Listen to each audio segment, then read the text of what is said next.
muhimman abubuwa guda 10 a cikin WhatsApp. A yau zan nuna muku su. Don haka ka tsaya ka kalli wannan video daga farko sai ƙarshe, musamman ma na 10 domin shine yafi muhimmanci. Kar ka manta da yin like da sharing din wannan video. Da fari idan ka shigo cikin WhatsApp din wayar kamar haka, zaka je ka danna kan alamar searching. Idan ka danna shi, wannan abubuwa da kuke su ne zan faɗa muku su dalla dalla. Abu na ɗaya shine wanda zaka ga dukkan wani foton da aka taɓa turo maka, misali in ma cikin group kuma wani abokinka ne ya turo maka. Abu na biyu zaka ga dukkan wani video da aka taɓa turo maka. Abu na uku shine wanda zaka ga dukkan wani link da aka taɓa turo maka ga sunan da kuke gani.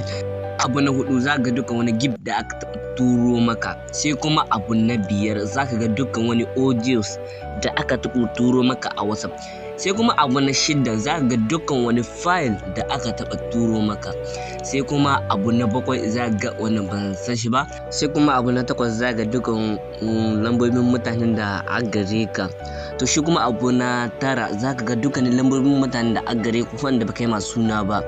To sai kuma abu na ƙarshe wanda shine bai muhimmanci, zaka ga dukkan wasu mutane wanda suka turo maka sako ko wanda baka samu diba ba da kuke gani.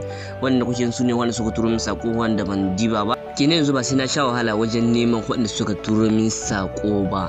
To yawa duka nan muka karshen wannan video namu. Idan wannan video ya bi da kai yi kokari ka danna mun like, kai following, kai sharing.